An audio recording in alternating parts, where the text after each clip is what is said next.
y a partir de ahí podemos ganar los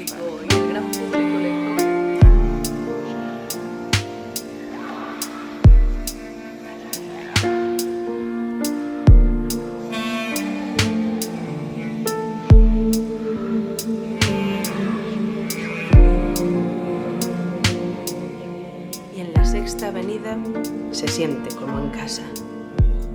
Yo. Sino un curso político que está el pensamiento empieza a articularse a través del surrealismo francés.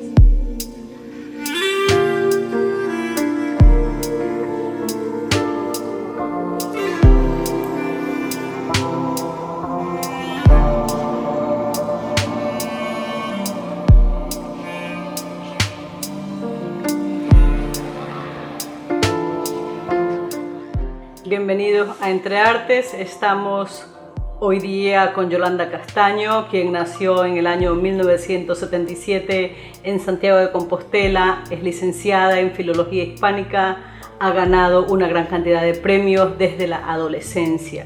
Está escribiendo y publicó su primer libro cuando tiene 17 años. Bienvenida, Yolanda, es para nosotros un enorme placer tenerte aquí en Guayaquil y tenerte en Entre Artes. No, el placer es mío. El placer es mío, Xiomara. Es la primera vez que estoy poniendo mis pies en Ecuador, un sueño que tenía desde hace tiempo, visitar este país, y lo estoy cumpliendo de la mano del festival que nos trae aquí, y un placer estar en tu compañía además.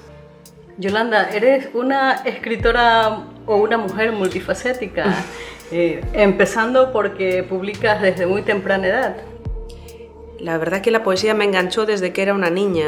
Recuerdo escribir versos como quien imita, balbucea sus primeras palabras desde que tengo uso de razón. A los 7 años ya hacía aquellos poemitas en el colegio que poco a poco fui recopilando, y ya pues, a través de una serie de premios menores de poesía pues fui dando a conocer mi trabajo, hasta que a los 17 años llegó la oportunidad de un premio ya pues, a una colección de poemas, ya no a un único poema, sino a un poemario, lo que me trajo pues, esa primera publicación, a partir de la cual todo iría un poquito más rodado. Mi pasión por la poesía es tan grande que supongo que tengo las ganas de contagiársela a otros, por eso pues, es todo alrededor de la poesía, por eso este compromiso tan a muerte, tan irreversible con la palabra poética, intentando también contagiar ese gusto a los demás, y por eso gestionar proyectos con poetas, traducir poesía, hacer poesía para niños, videopoesía y cualquier fusión que haya entre poesía y otros lenguajes creativos. Así es, veo que siempre te estás moviendo en los múltiples terrenos del arte. Has sido también comisaria de arte, trabajas mucho el videoarte o la videopoesía. ¿Cuál es esa relación que piensas que cumple el videoarte con las nuevas generaciones? ¿Cómo piensas que empata con los más jóvenes? Y si de repente no piensas que estás también dejando a otro público de lado. Creo que la poesía nació realmente para ser cantada, no nació para este formato que acostumbra a ocupar hoy en día, ¿no? Así que cuando pensamos que este tipo de híbridos son enormemente modernos, no nos estamos dando cuenta de que es todo lo contrario, ¿no? La poesía nació para esa faceta oral que la hace pues, también tan compartible, ¿no? Diríamos, tan trasladable a otros lugares. La poesía, desde luego me encanta escribir poesía, me sigue gustando, interesando mucho el formato libro. Creo que una muy buena manera, por no decir la mejor manera, de captar el poema es en la soledad de tu cuarto, de manera introspectiva, pero al margen de eso podemos jugar y podemos establecer híbridos, haciendo dialogar esa poesía con otros lenguajes creativos, igual que una novela puede dar un filme, por ejemplo, ¿no? Y no hay ningún problema, no hay que juzgar uno como subsidiario de otro, sino que pueden crearse pues eso, nuevos formatos, ¿no? Que participan de la idea de la poesía. Así que también con la idea de no quedarnos en nuestra endogamia, que a veces los poetas, las poetas hablamos un poco para nosotras mismas, para nuestro grupo, nuestro círculo, y salir un poco de ello, salir un poco también de lo solitario, del oficio de la escritora, del escritor, y tender la mano a otros creadores puede ser enormemente enriquecedor. Podemos ampliar las metáforas, las imágenes, los contenidos poéticos del libro a base de tocar pues hoy la música, mañana la plástica y, por qué no, el audiovisual. Ya digo, como algo a mayores. Es un formato híbrido que sí que puede ser interesante, ¿no? Con un poco de pillería para captar nuevos públicos para la palabra poética, ya que, como bien sabes, y sobre todo ya dejas caer entre líneas, que las nuevas generaciones están casi más familiarizadas con el lenguaje audiovisual y a partir de ahí pueden entender mejor, ¿no? Es un código que conocen tan bien, que manejan y dominan tan bien, que les resulta más próximo pues, ese desentrañar ese código, y a partir de ahí podemos ganarlos para la causa. Claro, te lo decía porque tú tienes un gran público, y el gran público lector es el público, o el gran público seguidor de la poesía también es ese público millennials, gente que está muy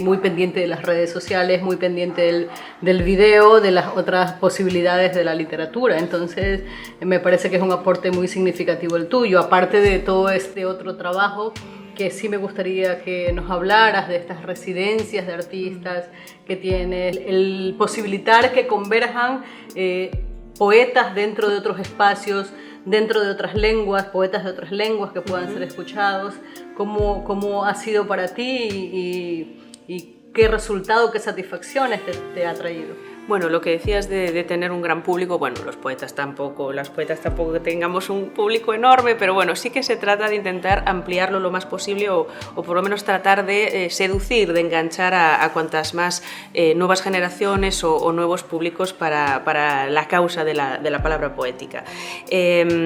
Como digo, me gusta intentar contagiar o aspiro a intentar, pues eso, contagiar ese gusto también desde las etapas más básicas de la educación, escribiendo poesía para niños y pues desarrollando todo este tipo de proyectos. El último, efectivamente, es la residencia para escritores y escritoras que he abierto en A Coruña, se llama 1863. Cuéntanos cómo funciona, a qué invitados has tenido. Me decías que Zurita fue uno de los invitados o el que inauguró el... Exactamente. Yo creo mucho en las residencias porque creo mucho en cualquier impulso a la producción literaria, a ese momento de la creación. Creo que a veces lo que hay es, los premios, ¿no? Que es sobre todo el modelo que conocemos, los premios literarios. Bueno, están muy bien, por supuesto, no dejamos de estar a favor de todos los premios literarios, pero no dejan de ser un poco una palmadita en el hombro una vez que tú has hecho, y siempre después que tú has hecho todo ese esfuerzo que supone el robar horas y tiempo a tu tiempo del ocio, a tu tiempo dedicado a la familia, a tu tiempo de descanso. Muchas veces es difícil, no tengo que explicártelo a ti, Xiomara, compatibilizar pues una faceta profesional, una faceta familiar y la propia creación literaria, ¿no? La conciliación tan temida. Así que a veces creo que un cambio de paradigma debería de pasar porque se nos apoyase más brindándonos un espacio, un tiempo y unas condiciones para que pudiésemos desarrollar nuestra obra de creación. En ese momento crucial del proceso creativo es donde a veces necesitamos ayudas. En el Estado español, en toda España y en Galicia no tenemos ayudas a la creación como existen en otros países, y por lo menos las residencias creo que son pequeños paréntesis, pequeños oasis que nos apartan de nuestros quehaceres diarios, también de nuestras distracciones, y que nos permiten sentirnos escritores 24 horas al día para dar ese impulso definitivo a nuestra novela, para bocetar nuestro poemario o estructurar nuestra obra dramática. Por eso yo creía tanto en el formato de las residencias literarias, por eso pues también pude yo misma gozar de algunas que otras, y no paré hasta que cumplí este sueño de abrir mi propia residencia en A Coruña. Trabajamos con entidades extranjeras destinadas a la promoción de las letras de sus países que apoyan las becas becas en residencia de 1 mes o 2 meses pues de los autores o autoras que resultan ganadores o elegidos. Se inauguró hace todavía poco, todavía no hace ni 1 año, por Raúl Zurita, y desde entonces hemos tenido pues autores de República Dominicana, de Bolivia, de Filipinas, y están en proyecto otros convenios con otras entidades e instituciones. Es decir, que tienes poetas en diferentes lenguas, y hablando de lenguas, Yolanda Castaño se caracteriza no solamente por haber sido traducida su poesía a más de 25 lenguas, pero también porque defiendes tu lengua gallega. Una de las 4 lenguas oficiales del Estado español, como sabes, además del castellano, del catalán y del vasco, y que yo efectivamente defiendo como esa autenticidad y esa honestidad de trabajar con una lengua madre, también con una lengua minorizada, no solo minoritaria, sino una lengua, pues en este caso sin Estado, una lengua, pues digamos, en los márgenes. Pero para mí me resulta casi una doble o triple coherencia hablar en una lengua que no goza de ese estatus de poder, ¿no? O de un Estado que la respalde.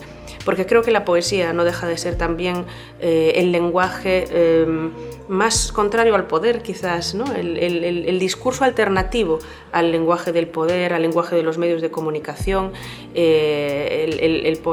La poeta siempre trabaja por otros derroteros, así que trabajar desde el margen de la palabra, desde el margen del discurso, y hacerlo como mujer y en gallego me parece casi una triple coherencia.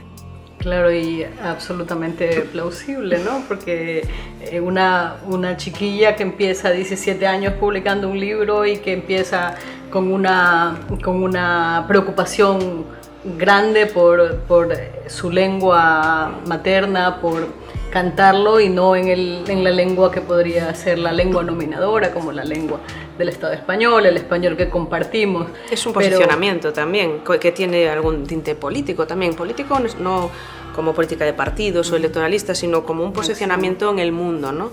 De todos modos, yo tenía un maravilloso modelo, como tú bien sabes, que es el de Rosalía de Castro, ¿no? Las chicas, esas muchachitas gallegas que nos lanzamos a escribir, siempre trabajamos con ese modelo, ese referente auténtico con el que contamos, como fue una autora tan grande como Rosalía de Castro. Rosalía de Castro, Chus Pato, ¿son muchas las mujeres referentes en tu literatura, Yolanda? Veo que te has dado cuenta además que la tradición literaria gallega de los últimos tiempos es eminentemente femenina, y creo que la propia Rosalía tiene algo que ver en todo eso. Desde luego que tengo ese privilegio, ¿no?, de pertenecer a una tradición literaria con mucha presencia femenina. Por supuesto, no quiero decir que todo esté hecho ya, pero debo decir que, por ejemplo, el asalto a la poesía que las autoras españolas con esa afirmación están haciendo hoy en día se produjo en la literatura gallega, en la tradición literaria gallega, con 20 años de adelanto. Y esto ya, pues que es algo que la crítica y la filología está desvelando, pues ya no podemos callarnos por más tiempo, ¿no? Para mí es un absoluto orgullo, pues hacer parte de toda esa generación de mujeres que están haciendo tan buen trabajo. También tienes una acentuada mirada hacia Alejandra Pizarnik. Una de mis autoras favoritas, desde luego. ¿Qué otras autoras podrías mencionarnos dentro de tu literatura con influencias? Pues desde la propia Olga Orozco, Blanca Varela, de este lado del charco, hasta del otro lado, Ada Salas, también compañeras de generación como Miriam Reyes, y concretamente en Galicia, pues grandes nombres que para mí han sido compañeras, pero más que compañeras, como Olga Novo, María Ocebreiro, María Lado o Lucía Lao. Empezaste escribiendo literatura sobre el cuerpo, sobre las exploraciones, sobre lo femenino, pero vemos que en los últimos tiempos tu poesía ha tomado otros derroteros. ¿Qué podrías decirnos de tu literatura actual, tu poesía? ¿Qué busca? ¿Qué has encontrado?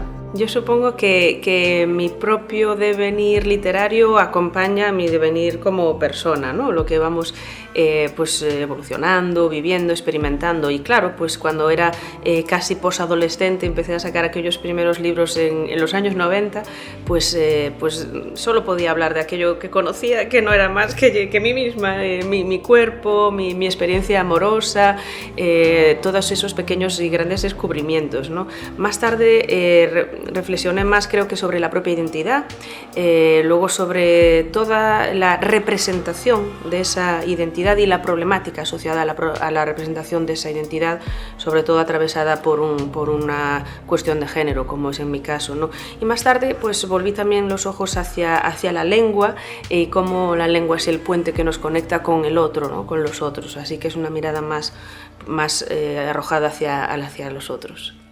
Pero diriges un programa o conduces un programa que tiene esa visión de género. Es una propuesta de la televisión de Asturias, de la televisión pública de Asturias, y toda una apuesta para el prime time basado en el sexo y el género, ¿no? Es el Instituto Asturiano de la Mujer quien la respalda, y supongo que por mi perfil feminista apostaron por mí, y ahí estamos pues tocando un montón de temas que creo que merece la pena poner sobre la mesa.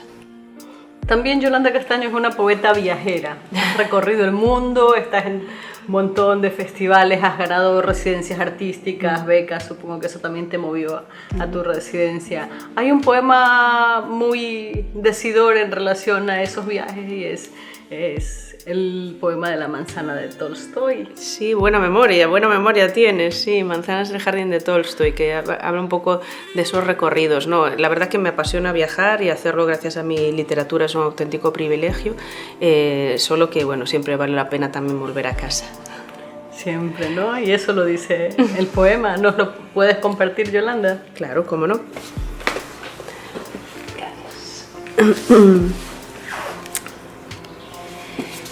¿Quieres escucharlo en el idioma original o en castellano para la audiencia? En castellano podría ser, sí. Lo vamos a traducir al castellano. Manzanas del jardín de Tolstoy. Yo, que bordeé en automóvil las orillas del Neretva, que apuré en bicicleta las calles húmedas de Copenhague, yo que medí con mis brazos los boquetes de Sarajevo, que atravesé al volante la frontera de Eslovenia y sobrevolé en avioneta la ría de Betanzos. Yo que partí en un ferry que arribase a las costas de Irlanda y a la isla de Ometepe en el lago Cocibolca. Yo que nunca olvidaré aquella tienda en Budapest, ni los campos de algodón en la provincia de Tesalia, ni una noche en un hotel a los 17 años en Niza. Mi memoria va a mojar los pies a la playa de Jurmala en Letonia, y en la Sexta Avenida se siente como en casa. Yo, que pude morir una vez viajando en un taxi en Lima, que atravesé el amarillo de los campos brillantes de Pakruojis y crucé la misma calle que Margaret Mitchell en Atlanta. Mis pasos pisaron las arenas rosadas de La Fonisi, cruzaron una esquina en Brooklyn, el puente Carlos, la Valle.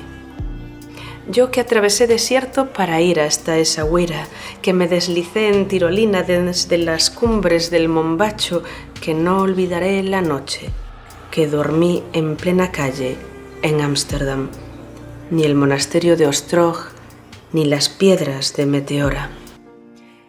Yo que pronuncié un nombre en el medio de una plaza en Gante, que surqué una vez el Bósforo vestida de promesas, que nunca volví a ser la misma después de aquella tarde en Auschwitz.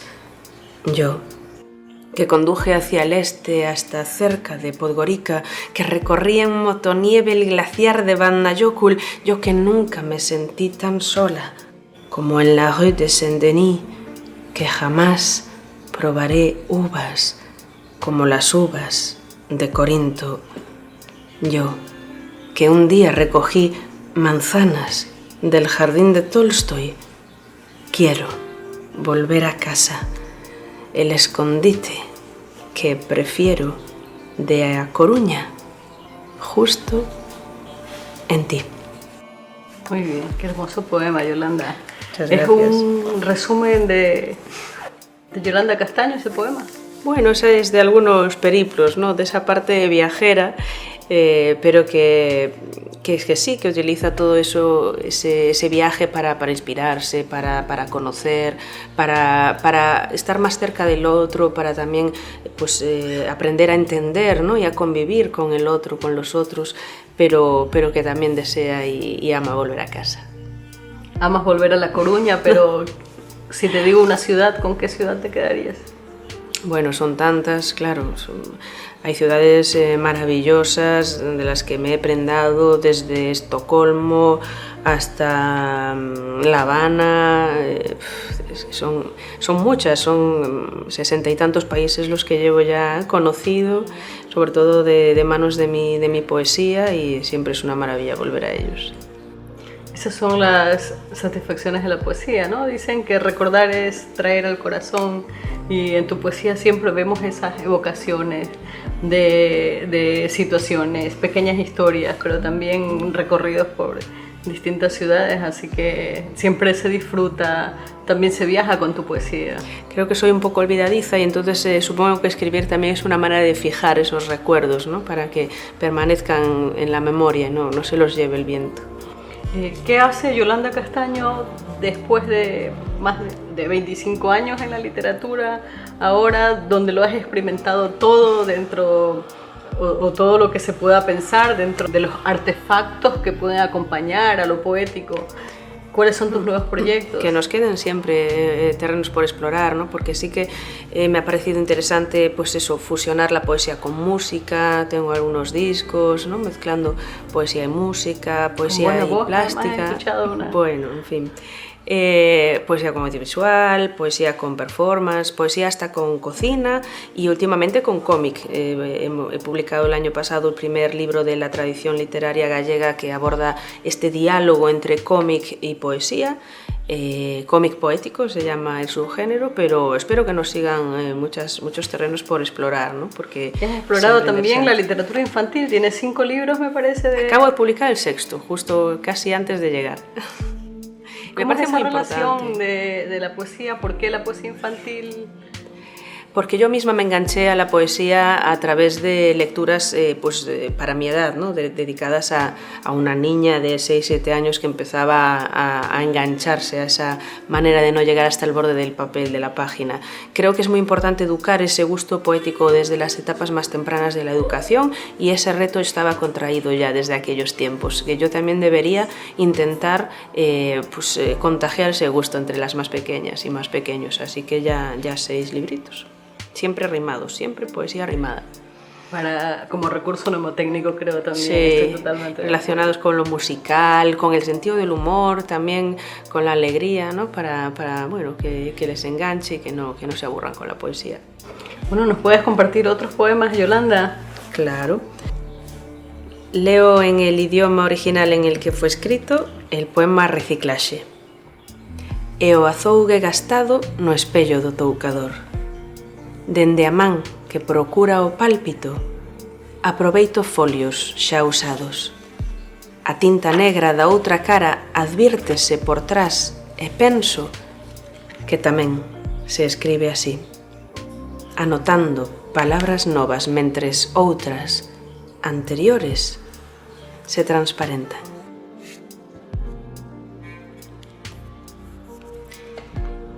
Listen and repeat. Un pájaro, una barba. Todo el cielo está en cuclillas, una sed intransitiva. Hablar en una lengua ajena se parece a vestir ropa prestada. Elga confunde los significados de país y paisaje. ¿Qué clase de persona serías en otro idioma? Tú me haces notar que a veces este instrumento mío de cuerda vocal desafina. En el patio de luces del lenguaje se me engancha la prosodia en el vestido. Te contaré algo sobre mis problemas con la lengua. Hay cosas que no puedo pronunciar, como cuando te veo sentado y solo veo una silla, ceci n'est pas une chaise. Una cámara oscura proyecta en el hemisferio. Pronunciar si el poema es un exorcismo, un cambio de agregación, algún humor solidifica para abandonarnos. Así es la fonación, la entalpía. Pero tienes toda la razón. Mi vocalismo deja mucho que desear. Si dejo de mirar a tus dientes, no voy a entender nada de lo que hables. El cielo se hace pequeño. Elga sonríe en cursiva. Y yo aprendo a diferenciar entre una barba y un pájaro, más allá de que levante el vuelo, si trato de cogerla entre las manos.